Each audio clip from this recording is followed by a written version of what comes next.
오늘 하나님께서 주신 이 본문 말씀으로 하나님의 선물이란 제목으로 말씀을 선포합니다.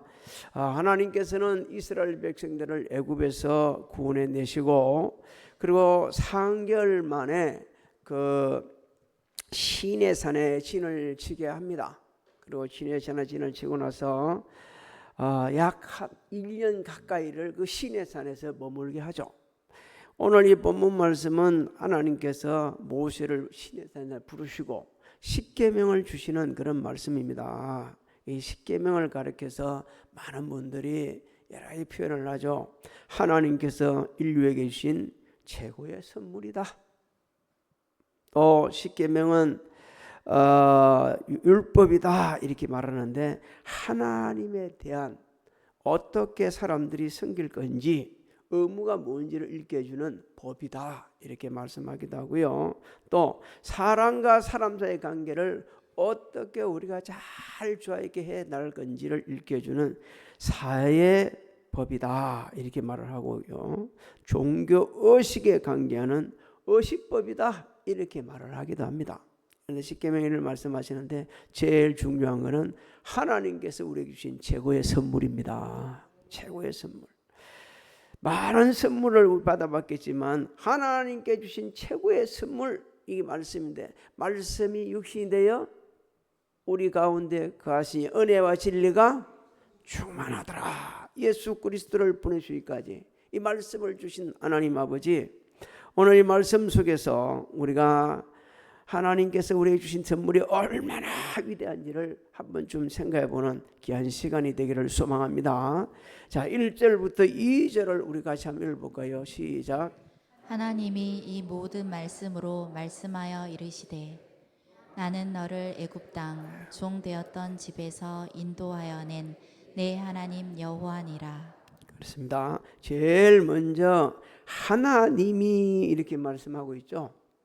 십계명은 하나님의 존재하심을 세상에 밝혀주시는 밑바탕이 되었다 이렇게 말씀합니다. 그야말로 하나님을 밝혀주는 아주 귀한 말씀이 바로 십계명이다 이렇게 하는 거죠.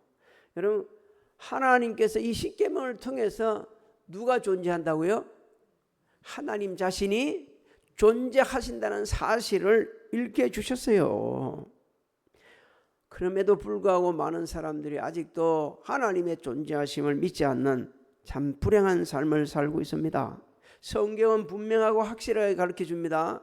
하나님의 존재하심을 끝까지 믿지 않게 되지면 심판당한다.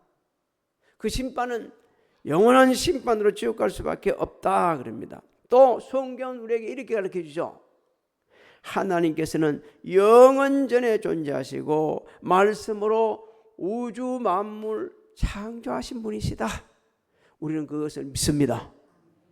그래서 오늘 하나님 앞에 예배 드리거든요. 하나님의 존재하심을 가르쳐 주신 이 십계명, 이제 또 하나님이 이 모든 말씀으로 말씀하여 이르시되 이렇게 시작되고 있죠. 십계명은 하나님께서 우리에게 말씀을 주셨다는 거예요. 말씀을 주셨어요. 여러분, 하나님께서는 그래서 십계명의 근원이 되시고 또 친히 십계명을 만드시고 인간에게 똑바로 살아갈 수 있도록, 하나님을 바로 섬기며 살아갈 수 있도록 세상에서 똑바로 세상을 살 수 있도록 우리에게 말씀을 주셨습니다. 그래서 우리에게 말씀을 주신 것 더 감사한 건요, 우리나라 언어로 번역돼서 우리 손에 올려주셨어요. 할렐루야. 세계 곳곳에 말이요, 그 언어가 거의 98%, 99% 각 지역, 미개 지역에 있는 종족의 언어까지도 번역이 돼서 하나님의 말씀이 전파되었다고 이렇게 말씀을 하고 있습니다. 그래서 친히 창조하신 인간들에게 말씀을 주신 하나님 아버지, 그래서 그 말씀 속에 보면요, 우리 말씀 속에 보면 이 세상을 어떻게 살아가야 할지 우리 이렇게 해주시고 있습니다. 예수님을 보내주셔가지고 말씀을 구체적으로 어떻게 실현하며 살 것인지를 가르쳐 주셨어요. 그래서 우리는 매일 하나님의 말씀을 묵상해야 합니다. 말씀과 떨어지게 되지면 하나님과 멀어지게 되지고요. 말씀을 가까이 하지 않게 되지면 영적으로 무감각 상태가 되지고요. 말씀을 가까이 하지 않게 되지면 하나님의 사람답게 살아갈 수가 없어요. 그래서 항상 말씀을 가까이 하는 것이 하나님을 가까이 하는 것이고 그것이 우리의 복이 됩니다. 이게 놓치지 말아야 돼요. 또 하나님은 계속 말씀하시도 나는 너를 애굽 땅 종되었던 집에서 인도하여 낸 내 하나님 여호와니라 이렇게 하셨어요. 처음에는 하나님의 존재를 말씀하셨죠. 우리에게 말씀 주신 것을 말씀하셨죠. 이번에는요 하나님께서만 구원주가 되심을 우리에게 읽게 해주는 것이 십계명입니다. 하나님만 우리를 죄악에서 구원해 주신다는 거죠. 하나님께서는 요한복음 3장에 하나님이 세상을 사랑하셔서 어떻게 했다고 그럽니까? 하나님이 세상을 이처럼 사랑하 독생자를 주셨으니 이는 멸망치 않고 영생을 얻게 하려 하심이라고 말씀을 하고 있습니다. 그래서 하나님께서 말씀을 주셔가지고요. 아, 하나님만 우리를 죄악에서 구속할 수 있네. 예수 믿는 모든 사람들에게 죄를 사하여 주셨습니다. 믿습니까? 구속의 은총을 베풀어 주셨어요. 그래서 우리는 하나님께서만 구원주가 되신다는 사실을 마음으로 믿고 입으로 시인하고 나가서 전해야 되는 겁니다. 그래서 이 십계명 속에 이런 놀라운 비밀이 있어요. 또 3절을 한번 읽어볼까요? 십계명 우리에게 뭘 주시는지 시작. 너는 나 외에는 다른 신들을 내게 두지 말라. 그렇습니다. 너는 그러죠. 너는 모세를만 얘기하는 게 아니에요. 이스라엘 백성들만 얘기하는 거 아니에요. 세상 모든 사람들은 이런 뜻입니다. 세상 모든 사람들은 하나님만 믿고 섬겨야 한다는 것을 일깨워주시기 위해 가지고 십계명을 우리에게 주셨다는 말씀입니다. 왜 그래야 됩니까?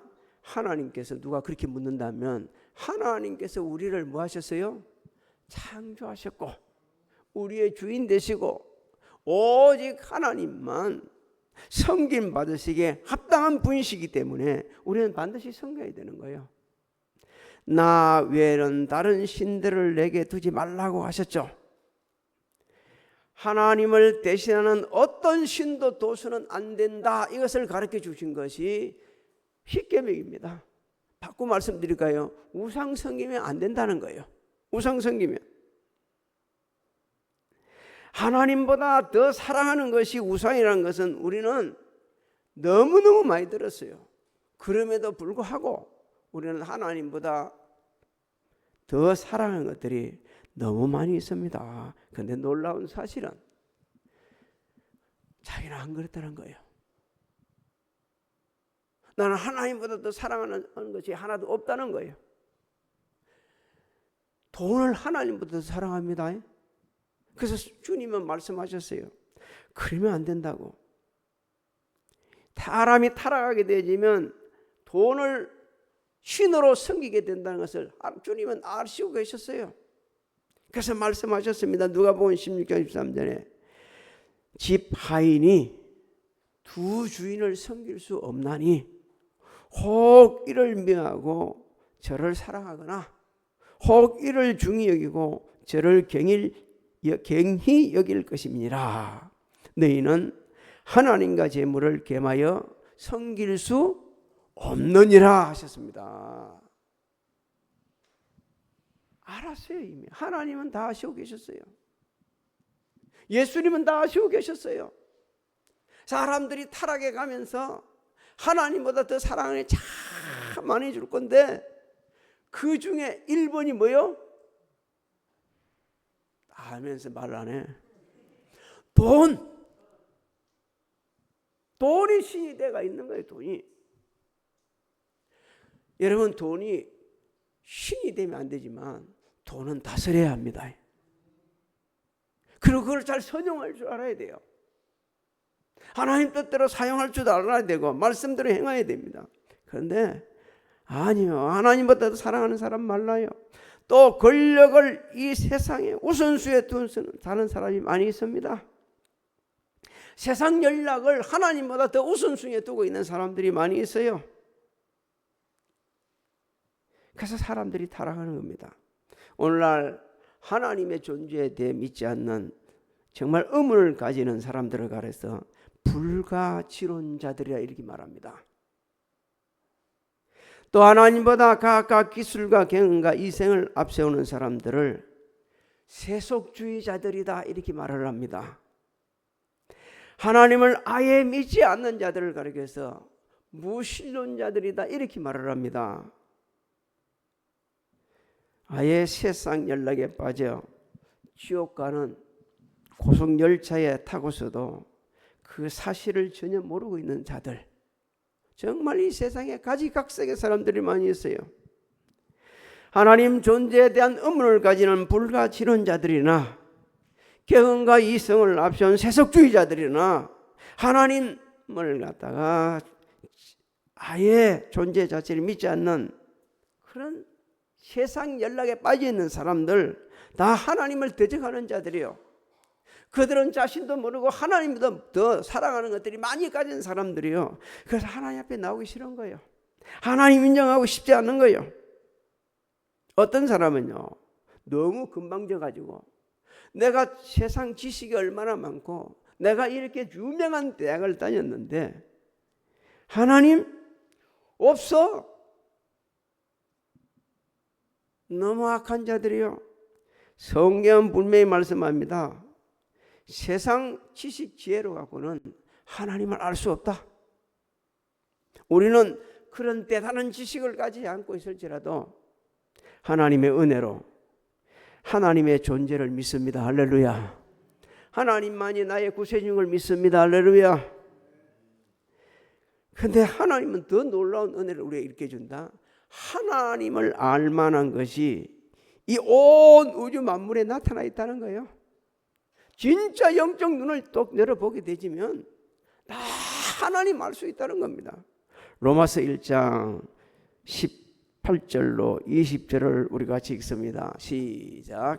하나님의 진노가 불의로 진리를 막는 사람들의 모든 경건하지 않음과 불의에 대하여 하늘로부터 나타나나니 이는 하나님을 알만한 것이 그들 속에 보임이라.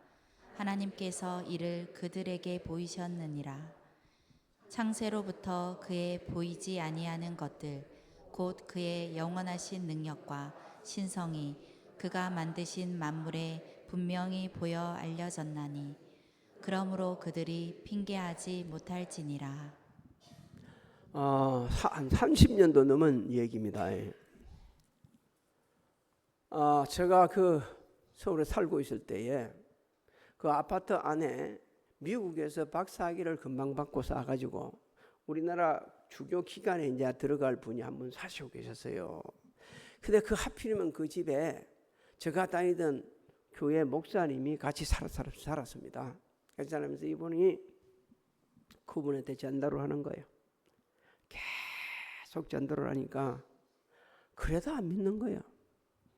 제가 이렇게 이야기합니다. 제가 미국 가서 공부를 하고 박사학위를 받아왔지만 거기서도 예수 믿으라고 했는데 아무리 찾아봐도 예수를 구세주가 될 이유가 없고 하나님 계신지 아닌지 모르겠다. 나 안 믿겠다. 그래서 이분이 자신이 가지고 있는 모든 지혜를 가지고 동원을 합니다. 동원을 해서 동원을 이야기를 하고 그러다가 아까 우리 읽어본 로마서 있죠.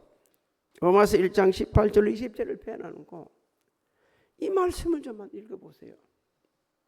그러면서 그분한테 권한다. 그러니까 그런데 그렇게 고집 피우던 사람이 끄기지기 시작하는 거예요. 누구도 자기한테 로마서 1장 18절로 20절을 가지고 전도해준 사람이 없다는 거예요. 그냥 교회 가자 그랬지. 금도 과학을 연구했던 분이요. 그렇지 하면서 이분이 말이요. 예수를 믿는 놀라운 역사가 일어났습니다. 그 목사님도 대단한 목사님이 있었어요. 세상 사람들을 안아주지 않지만 그분은 정말 대단했어요. 목회보다 과학에 관심이 더 많아가지고 우리나라 이게 뭐죠 이거 자동차 하면 오토 꿈도 꾸지 못할 때 이걸 개발을 했어요. 뭐 한 몇 가지를 개발해가지고 올라갑니다. 갖고 가려고 하는데 하나님께서 너 나 그만둬. 그래서 내려놓았어요. 저는 그분 그거 할 때 청계산 기도에서 추우면서 같이 기도하고 이분은 그 차 속에서 그 겨울의 추운 가운데 지내면서 연구하고 아유 대단한 분이요. 중국어 일주 만에 다 뗀 사람이에요. 중국어를 일주일 만에 다 뗐어요. 일주일 만에 다 떼가지고 복음을 전하는 사람이요. 그러다 중국 가서 그러다가 쫓겨난 사람이요. 워낙 또 대단한 분이니까 그만두고 난데 안산역에서 회사에서 어떻게 그분에 대한 소식을 듣고 우리 회사에 와가지고 좀만 도와주라. 그래서 여기서 상당히 오랫동안 떼이던 그런 분이었어요. 여러분 제가 이 말씀을 드리는 이유가 있습니다. 우리가 이후 초청 이래갖고 전도하려고 생각하지 마세요. 전도는 매일 하는 겁니다. 하나님께서 우리에게 주신 거룩한 의무입니다. 우리가 하나님 주신 모든 것을 다 동원해서 전할 수 있어야 돼요. 우리는 성경에 보면 하나님께서 온 우주와 만물과 사람을 창조하셨다고 성경이 말씀하고 있죠. 창세기 1장 하나님이 태초에 하나님이 창조하셨다고 말씀하고 있습니다. 여러분 그 말씀을 믿게 되지면 사람들은 안 믿을 게 없어요. 안 믿을 게 없어요. 창세기 1장 1절만 믿으면 사람들이 다 믿게 돼 있어요. 그래서 그 목사님이 그것을 알고 했어요. 저는 그분한테 대단히 훈련을 많이 받았습니다. 전도하는 훈련을 얼마나 많이 받았는지. 하나님께서 모세를 통해 주신 이 십계명, 모든 사람은 하나님만 섬겨야만이, 하나님의 존재하심을 믿고 하나님을 섬겨야만이 소망이 있음을 일깨워주는 귀한 말씀입니다. 4절부터 5절을 한번 또 우리가 같이 읽어볼까요? 시작. 너를 위하여 새긴 우상을 만들지 말고 또 위로 하늘에 있는 것이나 아래로 땅에 있는 것이나 땅 아래 물속에 있는 것에 어떤 형상도 만들지 말며 그것들에게 절하지 말며 그것들을 섬기지 말라. 나 내 하나님 여호와는 질투하는 하나님인즉 나를 미워하는 자의 죄를 갚되 아버지로부터 아들에게로 3, 4대까지 이르게 하거니와. 그렇습니다. 제일 첫 번째 주는 말씀, 이제 하나님 존재하심을 믿었죠. 확신했다면 우상 만들지 안 된다는 거예요. 우상 만들지 말아라. 여러분 우상 만든다는 것은 이런 뜻입니다. 자기 생각대로 자신이 믿고 싶은 신을 결정한다는 거예요. 결정한다는 거예요. 고대 근동사회에서는 나무, 돌, 금속에다가 사람이나 짐승의 행상을 새겨가지고 그걸 숭배하는 풍습이 있었어요. 이거는 자기 인간의 생각대로 자기가 믿을 신을 자기가 결정하는 거예요. 하나님의 주권에 도전하는 것입니다. 그래서 우상 섬기는 겁니다. 안타깝지만 오늘날도 자기 생각대로 신앙생활하는 사람이 있어요. 말씀 제쳐놓고 하나님 뜻 그리 생각도 않고 자기 생각대로 신앙생활하는 사람들이 얼마나 많이 있는지 몰라요. 성경은 우리에게 말씀합니다. 이 시대를 본받지 말아라.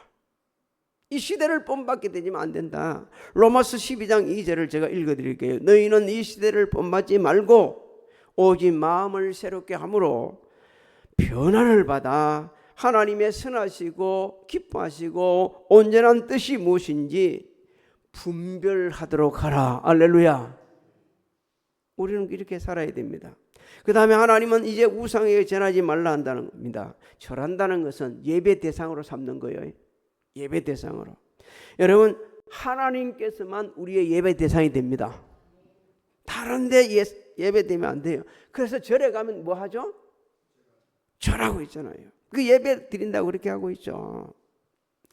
하나님만 참되시고 살아계신 유일한 신이기 때문에 우리의 예배를 드리고 있는 겁니다. 지금 우리 이 시간 예배 드리는 거예요. 그래서 주님이 말씀하셨어요. 하나님 앞에 예배 드리려고 하면 진짜 참된 예배자가 되어야 된다.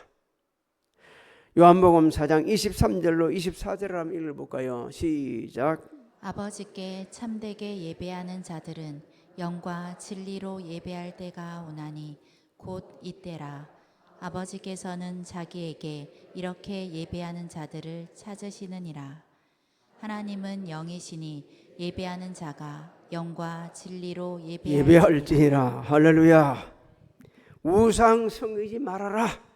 여러분요, 섬긴다는 것은 노예되는 것을 말합니다. 노예되는 거. 돈이 우상인 사람은 돈의 노예가 되어 있습니다. 딱 노예가 되면 자유가 없어져. 죽기 살기로 일을 해가지고 모은 돈을 쓸 줄도 몰라. 어떻게 선용할 줄도 몰라.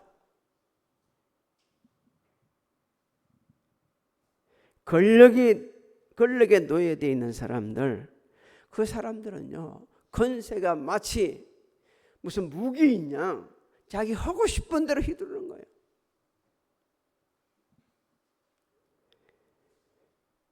자기가 가지고 있는 지식의 노예가 된 사람들, 일의 노예대가 있는 사람들, 이 노예된 사람들이 얼마나 많이 있는지. 주의 영이 계시는 곳에 참된 자유가 있습니다. 할렐루야. 성령 충만해서 우리는요, 자유가 있어야 돼요.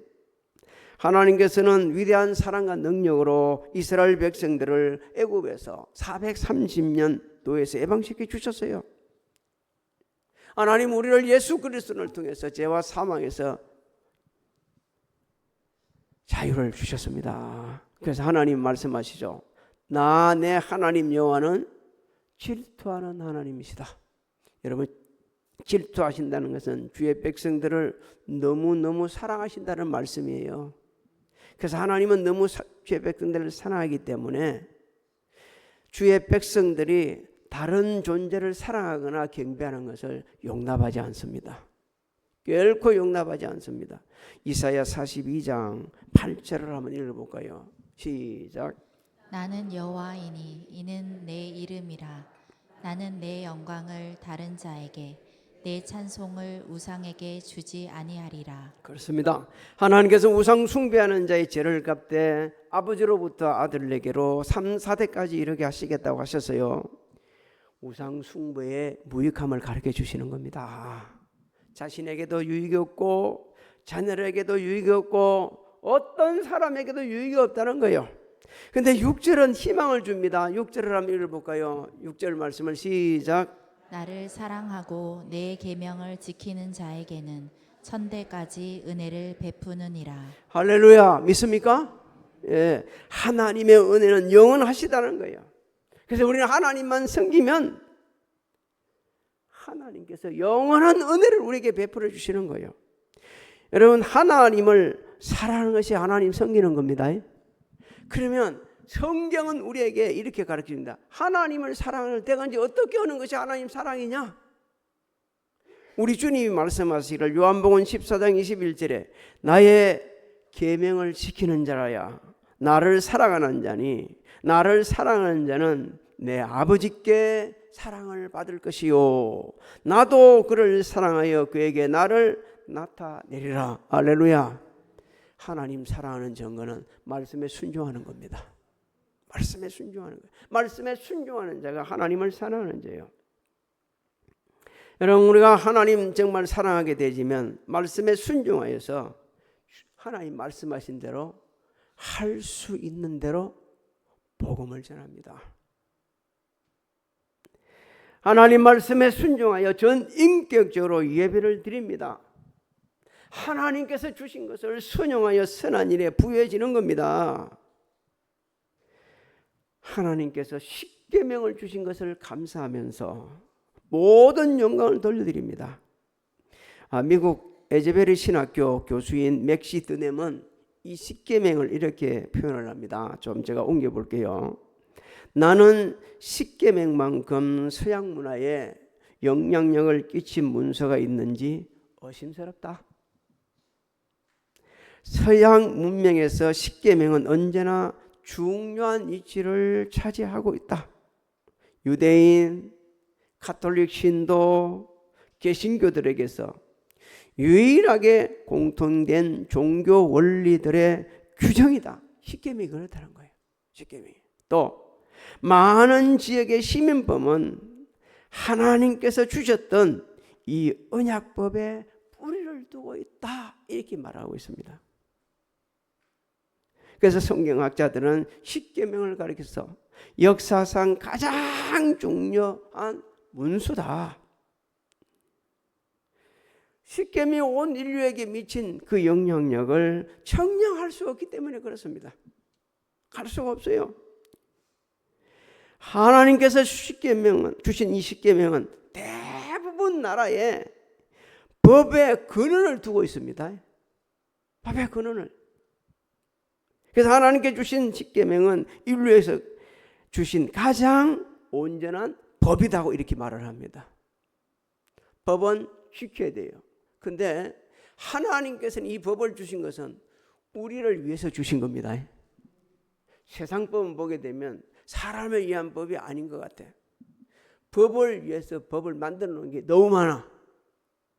매일 국회에 있는 싸움박질을 하면서 그거 고칠 생각은 안 해. 자기들 유익된 법을 막 양산해 내고 있어. 저는 오늘 아침에 여공으로 있다가 29살에 대학을 들어가가지고 변호사가 되고 국회의원이 된 한 사람을 이 유튜브로 만났어요. 그래갖고 그분이 간증을 하는데 자기가 이 국회의원 된 이유가 하나 있더라고요. 항상 자기가 약자편에 있었기 때문에 약자를 도우기 위해서. 우리 중에도 그런 분들이 좀 나오시기 바랍니다. 아멘도 못한 이현순 권사님 국회 갈 자격이 있어? 여러분요, 우리가 이런 의지가 있어야 돼요. 우리 자녀들을, 그래서 우리 성도들을 키워야 됩니다.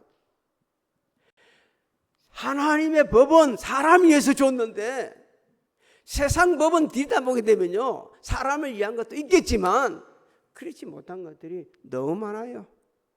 너무 많아요. 이걸 고칠 사람들이 필요한 겁니다. 이걸 세상을 바꾸는 사람들이 필요한 거예요.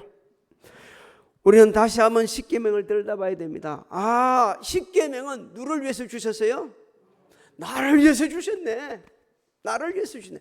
너무 멀리 생각하지 마세요. 누구를 위해서요? 나를 위해 주셨네. 나를 위해서 주셨네. 그래서 이 말씀을 붙들고 늘어지는 거예요. 20장, 출애굽기 20장부터 23장까지 계속 한 주간 동안 그 말씀을 파고 또 파고 또 파고 또 파고 한번 들어가 보십시오. 그러면 나를 사랑하시는 하나님을 만나게 될 겁니다. 그리고 그 하나님을 만나게 될 때 우리는 아멘 할렐루야 찬양하게 될 거예요. 하나님 말씀은 우리를 위해 주셨기 때문에 묵상하는 걸로 끝이지 말고 삶 속에 적용하셔서 하나님께 영광이 되고 날마다 새롭게 하시는 은혜를 함께 누리시기를 주님의 이름으로 축복합니다. 축복합니다. 우리 주 예수 그리스도의 은혜와 하나님 아버지의 만강하신 사랑하신가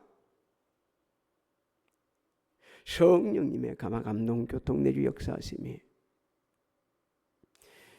이 예배를 드린 사랑하는 성도들 무리와 가정, 직장, 사업장 자녀들 진행하는 일들 우리 교회 대한민국에 지금으로부터 영원토록 함께 하실지어다.